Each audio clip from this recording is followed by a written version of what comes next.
কখনো ভেবেছেন বিশাল আকারের দানবাকৃতির জাহাজগুলো কিভাবে থামানো হয়? কয়েক হাজার টনের বিশাল এই জাহাজ থামিয়ে রাখতে ব্যবহার করা হয় এক টুকরো লোহার জিনিস, যেটাকে আমরা অ্যাঙ্কর বলি।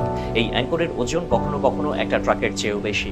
এর পেছনে আছে রুদ্ধশ্বাস সব বৈজ্ঞানিক কৌশল, যুদ্ধ জয়ের ইতিহাস আর কিছু এমন রহস্য যা শুনলে আপনি অবাক হয়ে যাবেন। সবচেয়ে মজার ব্যাপার হচ্ছে অ্যাঙ্কর মানেই কিন্তু শুধু পানিতে নিক্ষেপ করা লোহার বিশাল একখানা টুকরো নয়, এটাকে বলা যায় নৌযানগুলোর বিশ্রাম ঘর। কিন্তু এই বিশ্রাম ঘর তৈরি হয় অত্যন্ত পরিকল্পিত জ্যামিতি, পদার্থবিদ্যা আর প্রকৌশলের উপরে ভিত্তি করে। একটি বড় সমুদ্র জাহাজের অ্যাঙ্কর সাধারণত 10 থেকে 20 টন পর্যন্ত হয়ে থাকে। আর এই অ্যাঙ্কর পড়ে থাকলেও সেটাকে শুধু তার ওজন দিয়ে না, বরং বিশেষ ডিজাইন দিয়ে মাটির নিচে আটকে রাখা হয়, যাতে ঢেউ, জোয়ার ভাটা বা বাতাসের তোড়ে সেটি সরে না যেতে পারে। আরো চমকপ্রদ তথ্য হলো সব অ্যাঙ্কর সমান নয়। সমুদ্রের তলদেশ যেমন বালুময়, কাদাযুক্ত বা পাথুরে হতে পারে, ঠিক তেমনি ভাবে অ্যাঙ্করের আকার আর স্টাইলও হয় ভিন্ন ভিন্ন। বিখ্যাত টাইটানিক জাহাজের অ্যাঙ্কর তৈরি হয়েছিল প্রায় 15 টনের মতো লোহা দিয়ে।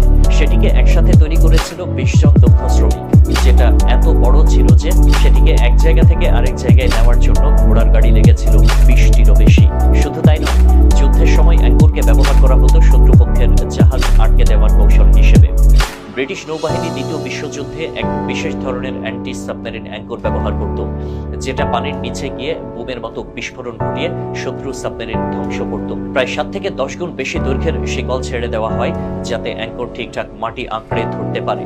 শুধু তাই নয়, এই শিকলগুলো প্রতিটি লিঙ্কের ওজন 50 কেজির বেশি হতে পারে। আর শিকলগুলো ছোড়ার সময় যে শব্দ হয়, সেটা জাহাজের নিচের ডেক কাঁপিয়ে তোলে। আমরা যখন দেখি একটা জাহাজ স্রেফ মাঝ দরিয়ায় দাঁড়িয়ে আছে, স্থির, তখন মনে হয় এটা বুঝি খুব সহজ একটা ব্যাপার, কিন্তু এর পেছনে কাজ করছে শত বছরের নেভাল ইঞ্জিনিয়ারিং, আধুনিক প্রযুক্তি আর হাজার হাজার মানুষের অভিজ্ঞতার যোগফল।